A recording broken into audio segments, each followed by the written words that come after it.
마태복음 7장 13절에서 14절 보면 이런 말씀이 있습니다. 좁은 문으로 들어가라. 멸망으로 인도하는 문은 크고 그 길이 넓어 그리로 들어가는 자가 많고 생명으로 인도하는 문은 좁고 길이 협착하여 찾는 이가 적음이라. 이 말씀은 천국에 들어가는 자들이 매우 적을 것이라는 사실. 전체적인 숫자는 모르겠지만은 살고 있는 사람들 중에서 그냥 사람 중에서 들어가는 사람 매우 적을 것이라는 예언입니다. 한마디로 천국에 들어가는 건 매우 어렵다. 그래서 소수의 사람들만이 이 생명의 길을 걷는다는 뜻입니다. 그런데 우리는 믿음으로 구원받습니다. 적지 않은 자들은 이 말을 매우 심하게 오해합니다. 언제가 한번 예수님께서 나의 죄를 사하여 주셨다는 사실을 내가 믿고 입술로 고백하기만 하면 그 사람은 앞으로 어떤 일이 일어나도 반드시 천국에 들어갈 것이다. 진짜 믿음을 한번 가지면은 어떻게 살아도 그는 상관이 없고 반드시 구원을 받을 것이라는 제가 보기에는 참 어리석은 믿음을 정말 많은 사람들이 가지고 있습니다. 그래서 적지 않은 자들은 나더러 주여 주여 하는 자마다 다 천국에 들어갈 것이 아니라 다만 하나님 하늘에 계신 내 아버지 뜻대로 행하는 자라야 들어가리라는 마태복음 7장 21절에서 하나님 되신 우리 주님이 직접 하신 말씀이 나오면 이 말은 예수님이 하셨지만 좀 틀린 말이야. 우리들이 믿음으로 구원을 받는다고 그렇게 말했잖아. 그런데 왜 또 여기 행하여야 구원받는다고 말해? 하고 우리는 고의적으로 예수님의 경고까지 무시합니다. 물론 저는 오해하지 마시기 바랍니다. 오직 믿음으로 구원받는다는 사실을 전혀 의심하지 않았고 이 복음을 전파하기 위해서 수십 년 동안 힘써왔습니다. 하지만 저는 동시에 행함이 없는 믿음은 죽은 믿음이라는 사실, 우리는 믿음뿐만 아니라 매우 조심스럽지만은 행함으로 구원받는다는 말도 저는 의심 없이 믿게 되어졌습니다. 디모데전서 4장 16절에서 바울이 디모데에게 권면한 것처럼 내가 내 자신과 가르침을 살펴 이 일을 계속하라.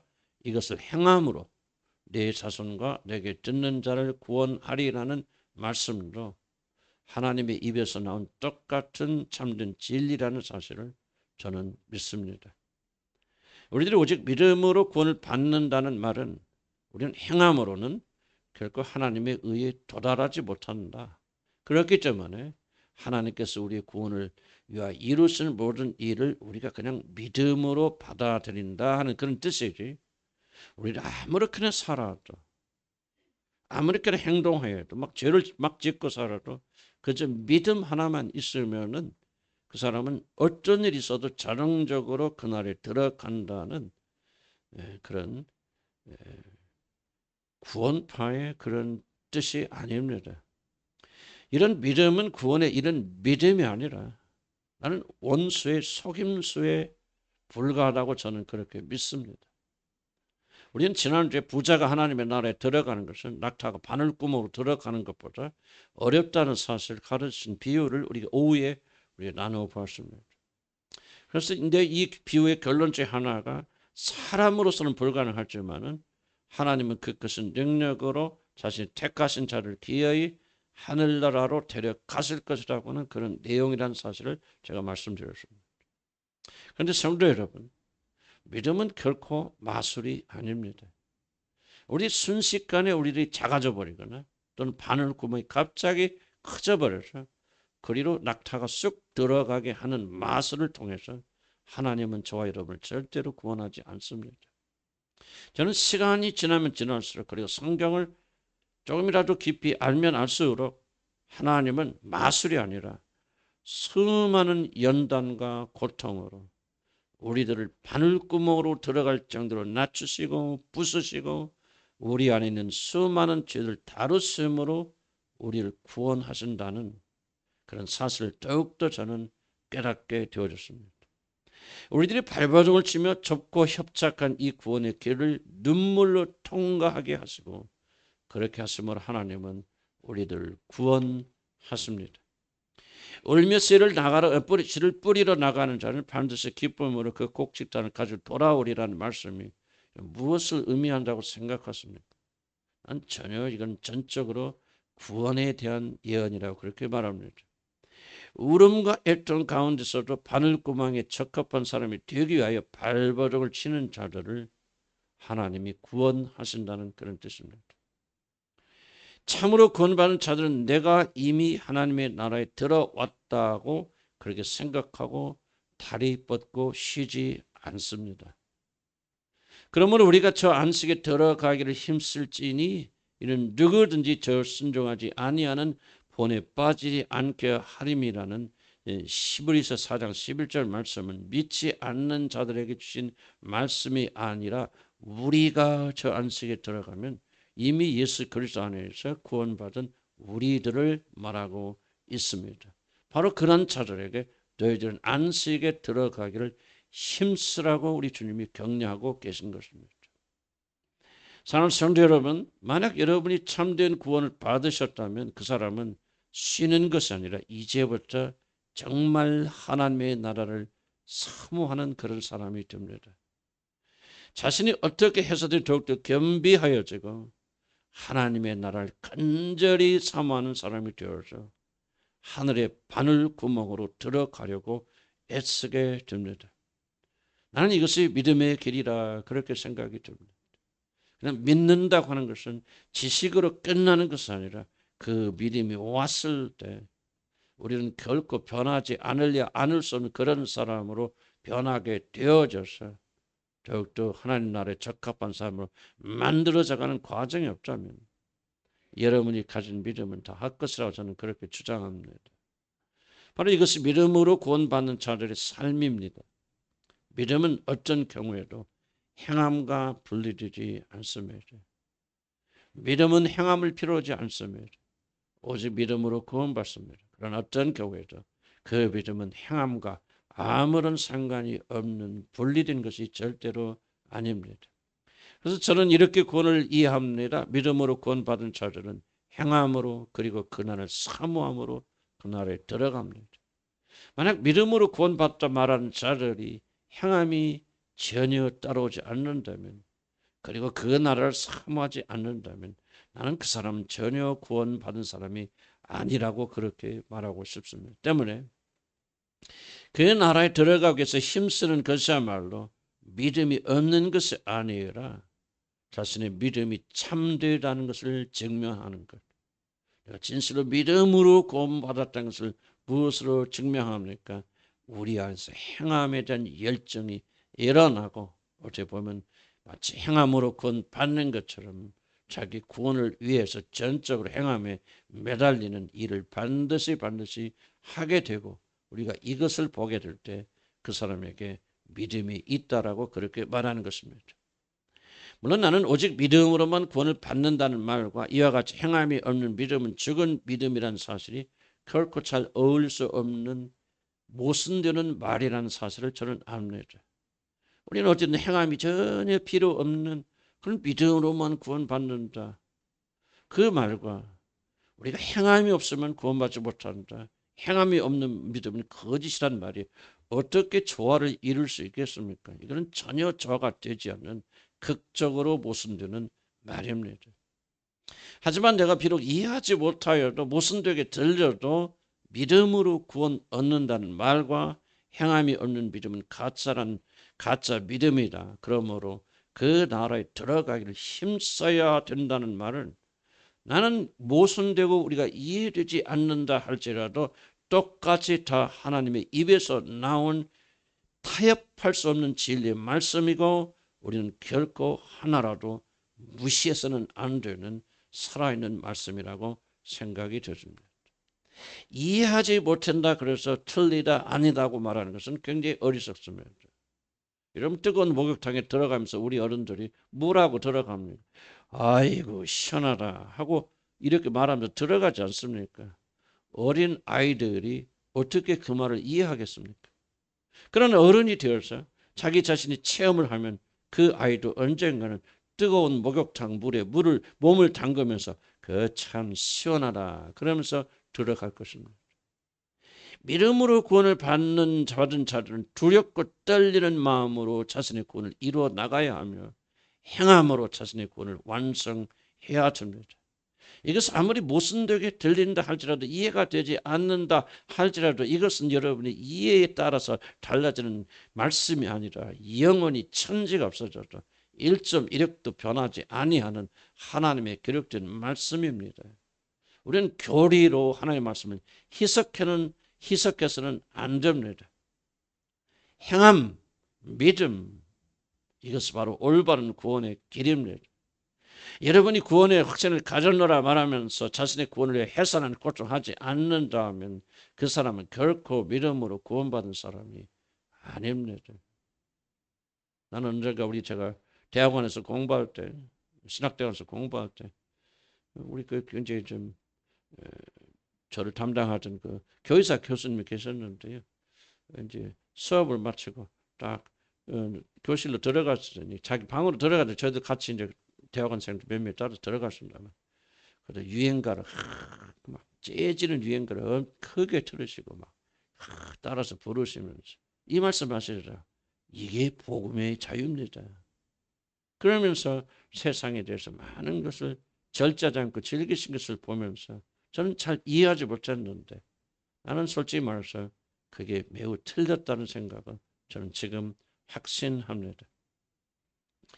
아무리 우리 복음에 대한 이해가 불완전하다 할지라도 행함은 우리들이 그 나라에 얼마나 그 나라를 사모하는지를 보여주는 확실한 증거입니다. 우리는 행함으로 구원받지 않습니다. 그러나 행함이 없다는 것은 우리가 그 나라를 전혀 믿지 않는다는 증거입니다. 이런 부자 청년은 재산을 팔아 교회에 바치지 않았기 때문에 지옥 간 것이 아닙니다. 그가 구원을 받지 못한 이유는 자신의 모든 것을 포기할 만큼 구원을, 그리고 주님을 사랑하지 못했기 때문에 그는 구원받지 못한 것입니다. 여러분의 모든 행위가 천국에 들어갈 만큼 완전합니까? 그런 질문이 아니라 삭개오가 하나님의 나라에 들어가기 위해서 모든 것을 내어 던진 것처럼 여러분은 그 나라를 그렇게 어린 아이처럼 받들고 사모하십니까? 그 나라에 들어가는 것은 여러분의 모든 것을 다 내려놓을 만큼 소중한 것입니까? 이 시편 173편은 예루살렘을 사모하는 자들, 즉 하나님의 나라를 사모하는 자들이 부른 노래입니다. 시인이 바벨론의 포로가 된 것처럼 원수가 통치하는 세상에 살면서 사는 그런 믿음의 사람들이 자기 본향 영적인 예루살렘을 그리워하면서 언젠가 나는 그것으로 다시 돌아갈 수 있을까 하며 불렀던 노래가 이 바로 시편 173편입니다. 만약 여러분에게 구원의 이런 믿음이 생겼다면, 진실로 믿음 하나로 여러분이 구원의 확신에 이르렀다면, 그 사람은 이제 그 나라에 대한 열망이 자동적으로 생겨야 될 것입니다. 그럼 누군가와 결혼하기로 약정하였다면 그 사람은 자신이 결혼하기로 한 사람을 잊지 못하고 그리워하는 것은 너무나도 당연한 것이 아니겠습니까? 그리워하기 때문에 약혼한 것이 아니라 약혼하였기 때문에 그 마음속에는 사랑하는 사람, 자기와 약혼한 사람을 절대 잊지 못하고 그리워하는 것이고, 이것이 정상적인 것입니다. 우리 예루살렘에 들어가는 구원받은 자들도 이래야 할 줄 압니다. 구원받은 이들은 이제부터 자신의 모든 관심과 에너지를 집중하여서 자신의 마음에 예루살렘을 새기고 기억하면서 그 나라에 들어갈 것을 간절히 사모해야 될 줄로 믿습니다. 그래야만 구원을 받고 그래야만 천국에 들어가는 것이 아니라, 그러한 사람으로 믿음을 통해서 여러분을 받아주셨으니 이제 우리 심장, 땅이 아니라 하늘을 향하여 뛰어야 됩니다. 결혼 날짜가 잡혀 모든 것이 끝났다 하면서 내 마음대로 내 멋대로 막 살아가는 것은 이런 사랑이 아닙니다. 믿음으로 은혜로 구원 받았으니 이제부터 내가 어떤 죄를 지어도 그것은 상관이 없는 것이다, 그렇게 말하면서 아무런 죄를 죄나 막 짓는 사람은 믿음이 좋은 사람이 아니라 절대로 주님을 사랑하지 않는 악한 자들입니다.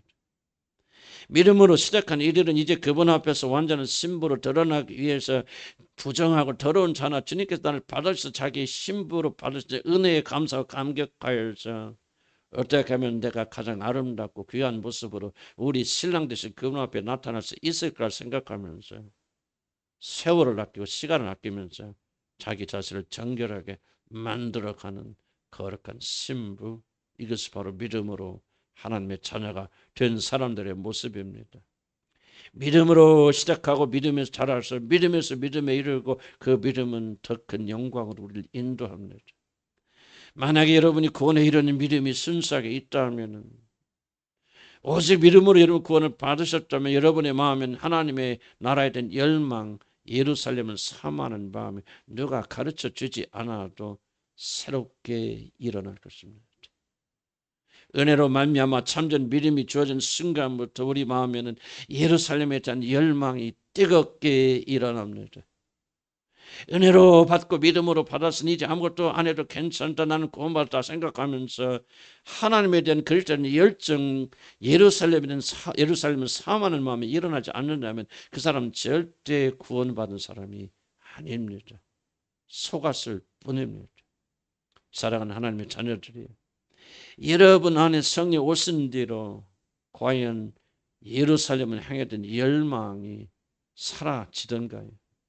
비록 넘어지기도 하고 때로는 후퇴도 하지만 그분에 대한 열망이 과연 사라지던가요? 아닙니다. 예수 그리스도 안에를 믿어서 믿음으로 하나님 자녀가 되어 그 증표로 성령을 받은 자들은 결코 내가 믿음이 있노라 하면서 결코 그는 세상을 향해 주저앉지 않습니다. 잠시 그럴 수 있어도 그런 다시 일어나면서 자기를 사랑하시고 그리고 믿음으로 자기 아무런 공적도 보지 않고 지금 믿음으로 구원하신 그분의 은혜에 감격해서 그분의 마음은 그분을 향한 사랑으로 가득 차게 됩니다. 그래서 그 사람 전심을 다하여 마치 우리가 행함으로 구원을 얻는 것처럼 두렵고 떨리는 마음으로 자신의 구원을 이루어 나가는 것입니다. 잘 성도 여러분, 이것은 노력의 문제도 아니고 선택의 문제도 아닙니다. 생명의 문제입니다. 아이들이 태어나면 웁니다. 아이들이 태어나면 호흡합니다. 바로 그러듯이 바로 여러분이 참된 믿음으로 진실로 구원을 받았다면, 그래서 하나님의 영이 여러분 안에 거하신다면 여러분 잠시 게을러서 후퇴할 수도 있고 실수하고 실패할 수도 있지만은 여러분 안에서 일어난 예루살렘에 대한 열정과 그리움은 결코 잠재울 수가 없습니다. 만약 이러한 것이 없다면, 하나님에 대한 열정과 열망이 일어나지 않는다면 여러분은 전혀 구원받은 것이 아닙니다. 믿음을 가진 자들은 반드시 행하게 되며 하나님의 말씀을 지키는 일을 즐거워하게 됩니다. 믿는 자들이 행하지 않는다고 그것은 매우 잘못된 일입니다. 참된 믿음은 반드시 행함으로 이어지는 것이지, 나는 구원의 확신이 있다 그렇게 생각하면서 주저앉아 있는 것은 죽은 믿음, 가짜 믿음에 불과합니다. 구원받은 하나님의 자녀들이요, 여러분이 진실로 믿음으로 거듭났다면 사탄의 거짓말에 속지 말고 깊은 잠에서 깨어서 예루살렘을 사모하시기를 나는 주의 이름으로 간절히 축복합니다. 그 나라를 바라시고 그분을 사모하시고 그분을 찾으시기를 간절히 축복합니다. 너희가 예수 그리스도 함께 살리심을 받았으면 위의 것을 찾아라. 너희의 시민권은 이 땅에 있지 않고 하늘에 있는지라고 그렇게 말씀하지 않습니까? 눈물로 회개하시고 돌이키시기를 나는 주의 이름으로 간절히 축복합니다. 베드로 5장 8장 뭐라 합니까? 근신하라 깨어라고 우리에게 명령하고 있지 않습니까? 또한 너희가 이 시기를 알거니와 자다가 깰 때가 벌써 되었느니 이는 우리의 구원이 처음 믿을 때보다 가까웠음이라고 경고하지 않습니까? 자는 자들이여 깨어나시기를 주의 이름으로 간절히 축복합니다. 참된 믿음으로 구원받는 이 구원은 잠자는 믿음이 아닙니다.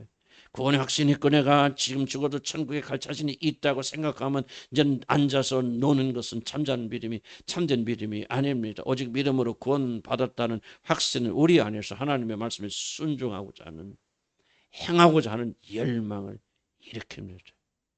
나는 너를 있는 그대로 사랑한다. 이것이 믿음으로 구원 얻는다는 말입니다. 그러므로 내가 너희 구원을 위해서 아무것도 할 것도 없어 그저 믿기만 하면 내 죄가 없어질 거야. 그렇게 부드럽게 우리에게 음성을 주시는 이 음성 앞에 사는 성도 여러분, 이 젠틀한 말같이 우리로 하여금 거룩의 불을 붙이는 말이 또 어디 있겠습니까? 너 올바로 살지 않고 하나의 율법이라도 어기면 너는 죽을 거야. 너 나 안 믿으면 이제 영원한 지옥에 던져질 거야. 그런 말이 아니라 내가 너를 사랑하여 너의 모든 죄를 내가 짊어지고 죽었노니 너는 이 사실을 믿고 믿기만 하라. 여러분, 사랑하는 성도 여러분, 이 말같이 강력하게 우리 안에서 하나님의 말씀대로 살거든 열망을 일으키는 말이 어디가 있습니까? 나는 우리들이 오직 믿음으로 한 구원을 받는다는 말같이 우리 안에서 거룩에 불을 붙이고 하나님의 말씀에 죽기까지 순종하고자 하는 마음의 동기를 일으키는 말은 없다고 생각합니다. 우리 믿음으로 구원 받는다는 말이 무슨 말인지 알지 못하기 때문에 예수 그리스도가 나 대신 죽으시고 부활하심으로 우리들을 사하여 주신다는 말이 얼마나 감격스러운 말인지 모르기 때문에 우리는 그 말을 듣고도 아이 잘됐네, 이제부터는 뭐 내가 이렇게 어렵게 살 필요 없겠네, 그런 엉뚱한 생각을 하는 것이요. 우리가 성령의 능력으로 그 참된 뜻을 알게 되면 그 뜻을 아는 자는 그 누구도 자기 가슴 속에서 불타오르는 이 거룩에 대한 정열을 끌 수가 없을 것입니다. 그래서 오직 믿음으로 구원을 받는 자들의 마음에는 행함으로 자신의 구원을 완성하려는 열정이 불타오르기 때문에 다 이해는 안 되고 모순되는 것 같아도 오직 믿음으로 구원 받는데 아멘 할렐루야 하는 자들을 행함으로 구원 받는데 행하라는 말씀에 또한 우리도 일어서서 할렐루야 아멘 그리하시옵소서, 그리할 수 있는 힘을 주시옵소서, 우리가 그렇게 고백하고 찬양하는 것입니다. 그의 영혼이 이제 살아났기에 이제 그 사람은 자신의 참된 본향이 이 땅이 아니라 저 나라라는 것을 알게 되었기에 그 나라를 사모하고 그 나라를 놓치지 않게 해서 두렵고 떨리는 마음으로 구원을 이뤄 나갑니다. 이게 믿음으로 구원받은 자들입니다. 그래서 참으로 구원받은 자는 구원받은 순간부터 그날부터 사모하게 됩니다. 그 이유는 구원받은 이들에게는 하나님께서 새 마음을 주시고 그 마음이 하나님의 법을 기록하시기 때문입니다. 에스겔서 11장 19절 20절 이렇게 말합니다. 내가 그들에게 한 마음을 주고 그 속에 새 영을 주며 그 몸에서 돌 같은 마음을 제거하고 살처럼 부드러운 마음을 주어 내 율례를 따르며 내 규례를 지켜 행하게 하리니 그들은 내 백성이 되고 나는 그들의 하나님이 됨이라. 그런데 하나님께서 구원받은 우리들에게 변화된 마음을 주시고 우리 마음이 하나님 법을 기록할 때 일어나는 첫 번째 현상이 무엇입니까? 어떻게 우리는 하나님 말씀 지킬 수 있습니까?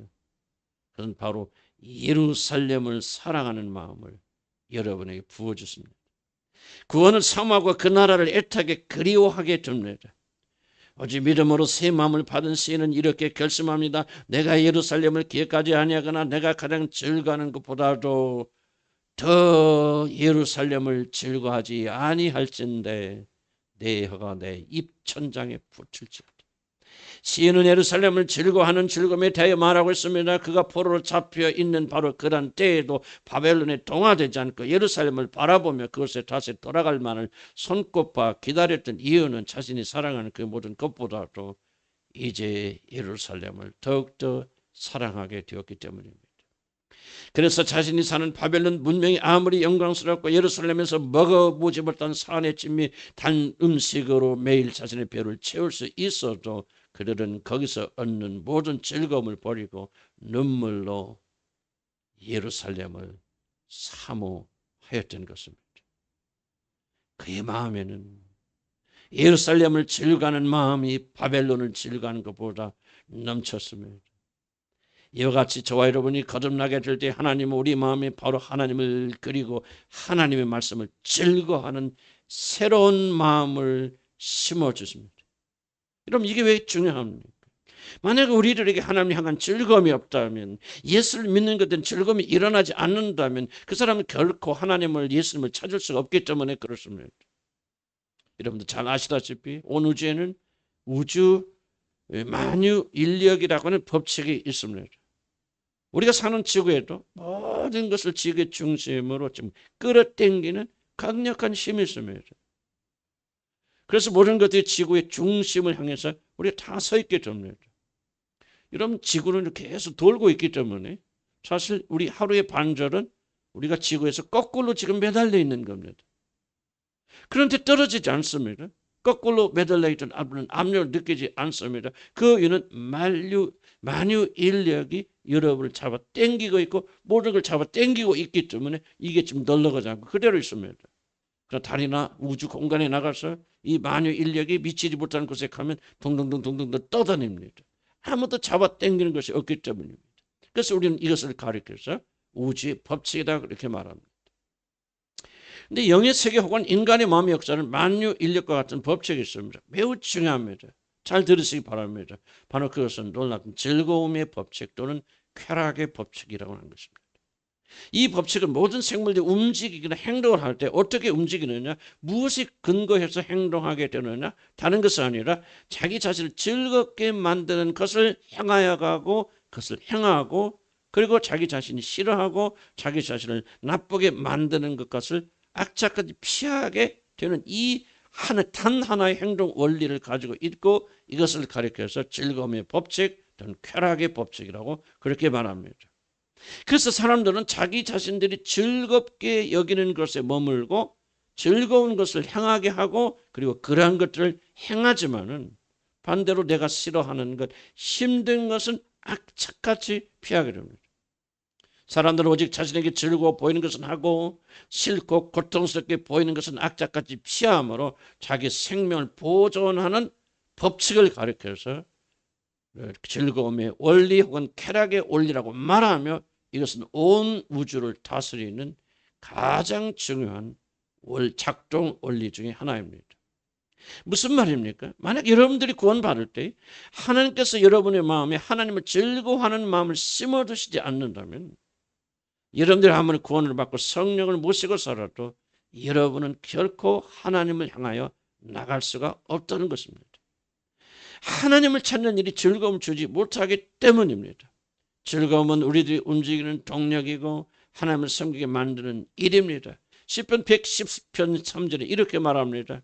주의 권능의 날에 주의 백성이 거룩한 옷을 입고 즐거이 헌신하니 새벽 이슬 같은 주의 청년들이 죽게 나오는 듯. 젊은 청년이 무엇으로 하나님을 섬깁니까? 힘이 아닙니다. 노력이 아닙니다. 의지가 아닙니다. 즐거움, 자기 마음속에 일어나는 즐거움으로 하나님께 헌신합니다. 우리들이 기쁨 가운데 하나님께 헌신하는 이유는 바로 그들의 마음속에 새로운 영, 하나님 즐거워하는 마음을 심겨졌기 때문에 우리 거듭나는 순간 이런 마음을 주시기 때문에 이제부터는 참으로 거듭난 사람들은 이제 뭐가 됩니까? 하나님을 섬기는 것이 기쁩니다. 즐겁습니다. 기도하는 것이 매우 유쾌합니다. 그래서 그러한 사람들이 예루살렘을 그리하고 그리고 구원을 위해서 수고하는 것은 그렇게 해야 되기 때문이 아니라 그들의 마음속에 예루살렘을 즐거워하는 마음이 심겨져 있기 때문입니다. 그런데 만약 여러분에게 이런 즐거움이 없다면 사실 예수 믿는 것 같이 괴롭고 힘든 일이 없을 것입니다. 모든 것이 지옥에 가지 않게 해서 억지로 하는 노동이기 때문에 그렇습니다. 그러나 즐거운 자들은 아무리 힘을 들어도 핍박을 하여도 예루살렘 향하여 가는 험한 길을 멈추지 않습니다. 만약 여러분의 자녀가 연애를 시작했습니다. 정말 거지 같은 놈하고 연애를 시작해서 엄마 아빠가 너 죽을래 너 그 남자하고 뭐 연애하면 난 너 차라리 죽겠다 그렇게 소리를 질러도 사랑에 불붙은 자녀가 나갑니까 안 나갑니까? 목숨 걸고 나갑니다. 왜 그렇습니까? 그 남자를 만나는 것이 가장 즐겁기 때문입니다. 그러다가 즐거움이 사라지면요. 너의 위선을 왜 만나러 안 나가? 안 나갑니다. 즐거움이 사람을 움직이고 즐거움이 사람을 막습니다. 그러니 마음이 즐거운 자들 하나님을 사랑해서 그 하나님을 볼 때마다 기쁨이 있는 자들은요. 아무리 힘들어도 예루살렘을 향하여 가는 험한 길을 절대로 멈추지 않습니다. 우리 가족이 있는데 3명인데 가장 즐거운 시간이 있습니다. 가장 재미있는 시간, 가장 기다리는 시간이 있습니까? 언제입니까? 놀러 가는 시간이 아니고 극장 가는 시간이 아니고 저녁 기도 나오는 시간입니다. 우리 저녁 좀 일찍 먹습니다. 그래서 5시 한 20분이나 5시 반쯤 저녁을 먹고 조금 쉬다가 6시 한 40분쯤 집에서 출발하면 교회 7시나 7시 10분에 도착합니다. 그래서 우리가 또 기도를 하고 또 다시 돌아가서 또 성경도 읽고 또 잡니다. 사실 이 시간까지 즐거운 시간이 없어요. 그래서 저는 빼지 않고 나옵니다. 이 시간에 안 가면 막 근질근질하고 막 가고 싶고, 만약에 즐거움이 없다면 나는 정말 저녁에 기도하러 나오는 시간이 굉장히 힘들 것입니다.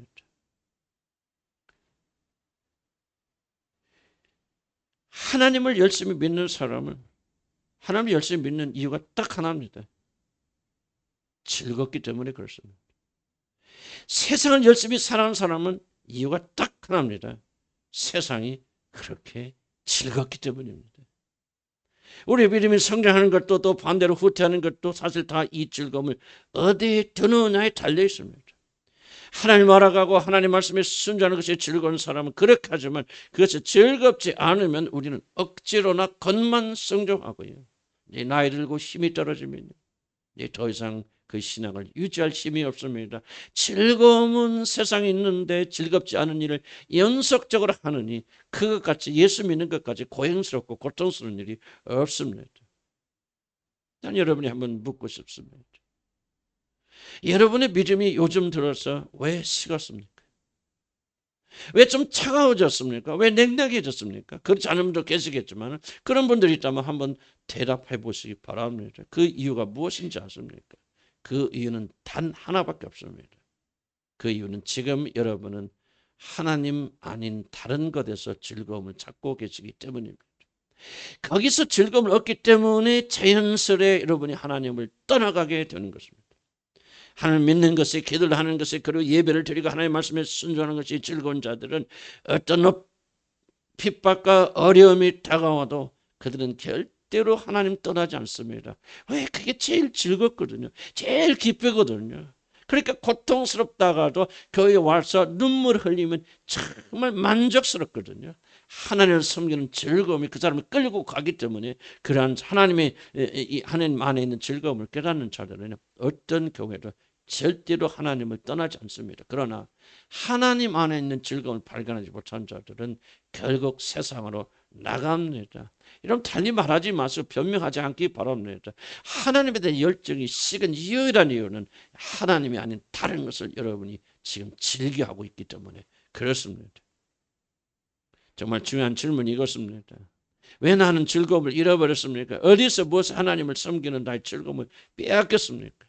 어떤 이들은 걱정, 그렇으면 어떤 이들은 경제적인 어려움에, 어떤 이들은 스마트폰에 자신의 마음이 심겨진 하나님을 향한 이 즐거움을 빼앗겼을 것입니다. 사랑하는 성도 여러분, 이것은 결코 작은 일이 아닙니다. 즐거움을 잃으면 하나님에 대한 모든 것을 잃게 됩니다.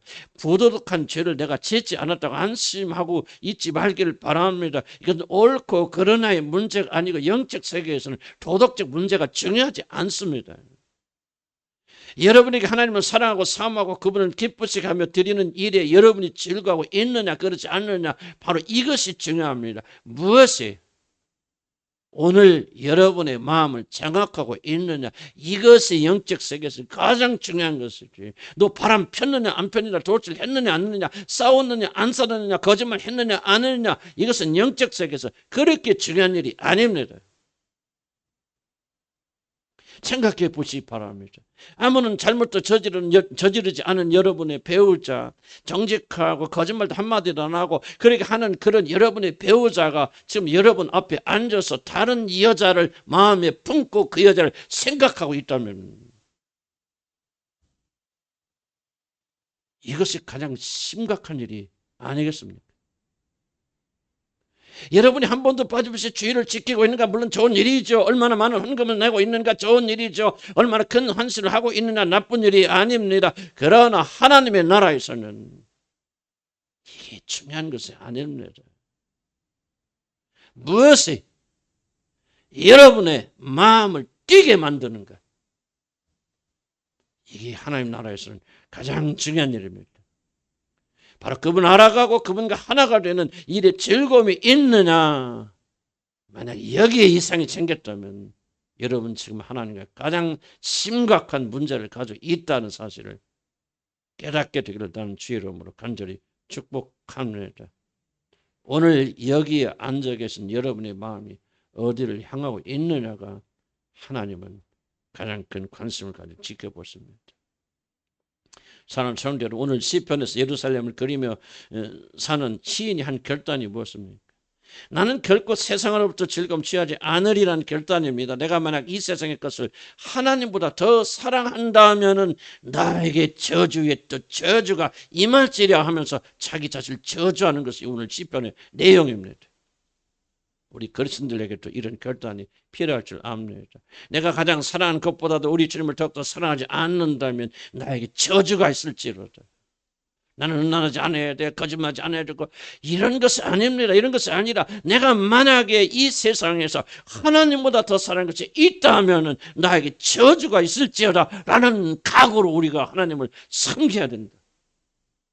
이것이 저와 여러분이 부족합니다. 윤리적 도덕적으로 실패만 하지 않고 나쁜 짓만 하지 않았으면 나는 참 신앙이 된 것 같이 하나님과 좋은 관계를 가지고 있는 것 같이 착각하는 것은 바로 오늘 우리들의 죄요, 우리들의 착각이라 그 말입니다.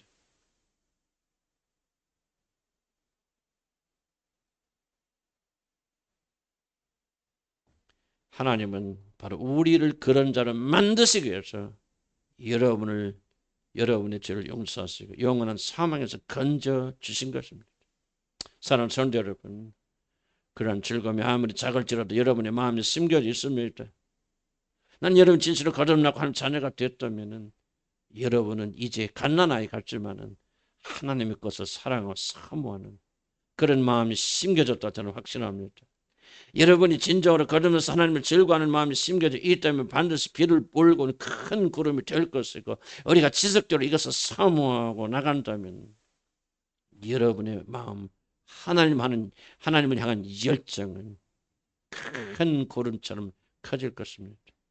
이스라엘 기근 때 엘리야가 기도할 때 비구름이 일어났습니다. 그래서 모든 기근을 해서 엄청난 비를 가져옵니다. 그러나 처음부터 그 구름이 웅장했던 것은 아닙니다. 열왕기상 18장에서 엘리야의 시종에게 이렇게 말합니다. 가서 보아라, 구름이 오고 있는가. 그때 종이 가서 이렇게 말합니다. 엘리야 선지자, 구름이 올라오긴 하는데 손바닥만한 작은 구름이 올라오나이다. 그런데 나중에 이 구름이 커져서 이스라엘 전역에 비를 뿌리는 엄청난 구름이 되어졌습니다. 여러분의 마음속에 아무리 작은 구름이라 할지라도 여러분이 걸으면서 하나님의 자녀가 되어서 하나님 하는 열정, 예루살렘을 향한 열정이 심겨져 있다면 나는 확실합니다. 반드시 그것은 비구름을 몰고 오는 엄청난 구름이 될 것입니다. 사랑하는 성도 여러분, 이 사실을 굳게 믿으시기를 사모하기를 나는 주님을 간절히 축복합니다. 그리고 기도로 기대하면서 여러분 안에 있는 손바닥만한 즐거움을 큰 비가 내리는 구름으로 기어나가시기 바랍니다. 그러면 언젠가는 주께서 내 마음에 드신 기쁨은 그들의 곡식과 새 포도주 풍성할 때보다 더 하나이다 하며 주를 즐거워하게 될 것입니다. 그러나 이 사실을 무시하고 여러분이 잠잠히 있다면 있는 그 기쁨은 사라져서 도무지 여러분이 누구인지조차 알지 못하는 그런 비극이 일어날 것입니다. 왜 우리는 이 세상이나 세상의 것들을 사랑하면 안 됩니까? 그 이유는 하나님을 향한 우리 열정과 우리 주님을 사랑하는 즐거움을 빼앗아가기 때문입니다. 저는 제 자신을 보면서 아직도 죄를 자꾸 윤리적 도덕적으로 보는 경향이 있다는 것을 저는 깨닫습니다. 그러나 하나님과 우리 사이 우리를 사랑하시다 자기 목숨을 내어주신 주님과의 관계는 그것이 전부가 아닙니다. 여러분, 바로 마음의 문제입니다. 마음에 무엇을 품고 있느냐 하는 문제입니다. 여러분이 남편에게 얼마나 밥을 잘 해주느냐 그 말이 아닙니다. 밥을 하면서도 반찬하면서 여러분의 마음속에 다른 남자를 품고 있다면 그 여자는 그 남자는 가장 큰각한 죄를 짓고 있듯이 오늘 여러분이 열성적으로 예배를 드리고 많은 헌금을 드리고 주님께 헌신한다 할지라도 여러분의 마음의 중심에 여호와를 즐거워하는 마음이 없다면 우리는 음란하고 가늠한 사는 사실을 잊지 않기를 주 여러분을 간절히 바랍니다. 회복해야 됩니다.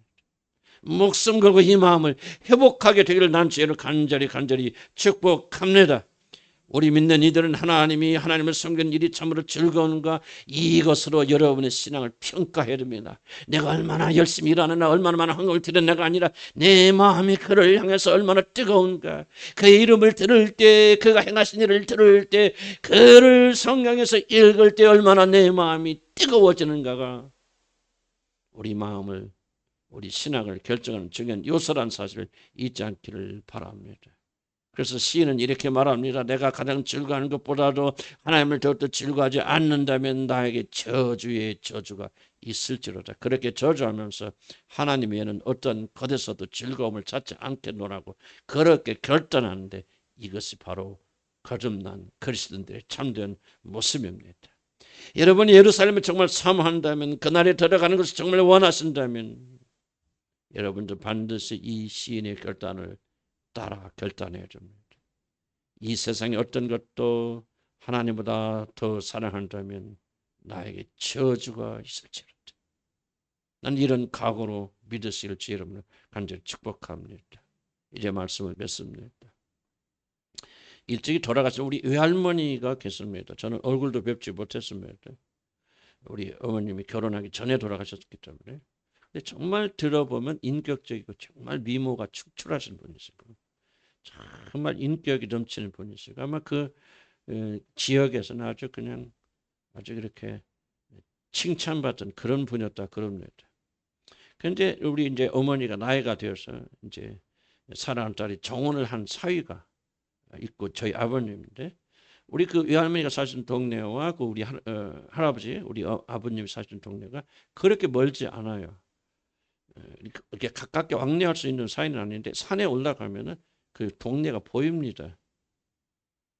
그래서 올라가 보면 그 동네가 어렴풋이 보여서 아 저게 우리 사위가 있구나 이런 것이 보인다 그럽니다. 사위가 될 사람이 저희 목사님이고 또 훌륭한 믿음을 가진 우리 아버님을 이 외할머니 굉장히 극진히 사랑하셨습니다. 특히 아들이 없었기 때문에 딸만 둘이 있었고 아들이 없었기 때문에 저희 아버님이 너무나도 보고 싶어서 사위로 이렇게 약혼을 해놓고 그리고 너무나도 보고 싶어서 보고 싶을 때마다 그 동산에 올라가서 얼굴은 안 보이지만 우리 아버님이 살고 있는 동네를 바라보면서 장차 자기 사위가 될 그 우리 아버님을 굉장히 그리워하셨다 그렇게 말합니다. 불행히도 우리 외할머니는 자기 딸이 결혼식을 올리는 것을 보지 못하시고 사고로 일찍 돌아가셨습니다. 돌아가실 줄 미리 알아서 그랬는지 사위가 될 사람이 생기니 시간이 날 때마다 마치 아들을 얻는 것 같은 그 기쁨 속에서 동산에 올라가서 사위가 있는 그쪽을 동리를 향해서 바라보면서 아들과 같은 사위 같은 제 아버님을 그렇게 그리워하셨다 하는 말을 제가 들었습니다. 저는 오랫동안 이 이야기를 잊고 있다가 오늘 설교를 준비하면서 갑자기 하나님께서 이 이야기를 기억나게 하셨습니다. 저는 이 스토리를 기억할 때 정말 제 마음이 굉장히 뜨겁게 차오르는 것을 느꼈습니다. 돌아가신 할머니에 대한 어떤 정이나 그런 것이 아니라 이것이 이제 구원받아 예루살렘을 알게 된 자들의 마음이구나. 이런 한번 그림을 그려보시기 바랍니다. 장차 내 사위가 되고 아들과 같은 사위, 믿음을 가진 저희 아버님 좀 잘생기도 하셨고 또 훌륭하시고 믿음 있고 정말 흠없는 그런 남자를 자기 사위로 받아들이는 그것이 너무나도 감격스럽고 그 사위가 보고 싶어서 시간이 될 때마다 뒷동산에 오르셔서 먼 동네를 바라보면서 우리 사위 잘 있나 지금 뭐하고 있나 그렇게 자기 딸을 데리고 가셔서 그렇게 보시면서 많이 그리워하셨다. 그 이야기를 다시 한번 저는 되새겨 보았습니다. 그럼 나는 다시 한번 이 의미를 깨닫기 시작했습니다. 내가 가장 즐거워하는 것보다 예루살렘을 더 즐거워하지 않는다면 나에게 저주가 있을지로다 하는 시인의 고백이 얼마나 우리에게 중요한 일인가를 난 이 할머니의 그 이야기를 통해서 성령께서 내게 조명하여 주신 것 같습니다. 네가 진짜 거듭났다면 하나님의 자녀라면 그리고 내 안에 너의 영이 있다면 너는 나를 그리워하지.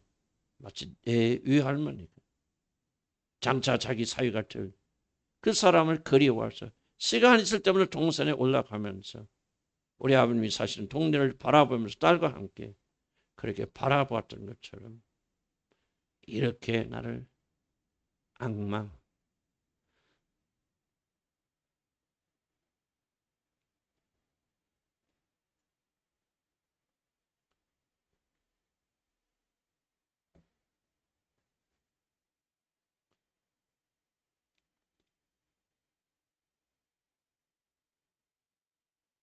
악망하는 것이라는 사실을 저에게 기시해 준 것 같습니다.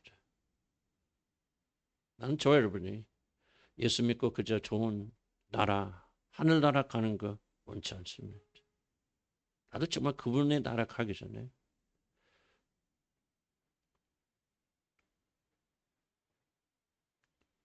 우리 주님을 사랑할 때 이렇게 사모할 수 없을까? 나도 한번 이런 사모함으로 우리 주님을 사모하고 싶은 갈망이 생겨났습니다. 그래서 저는 이 말씀을 다시 한번 기억합니다. 내가 이 세상에서 사랑하는 그 어떤 것보다 예루살렘을 더 즐거워하지 않는다면 나에게 저주가 있을지로다.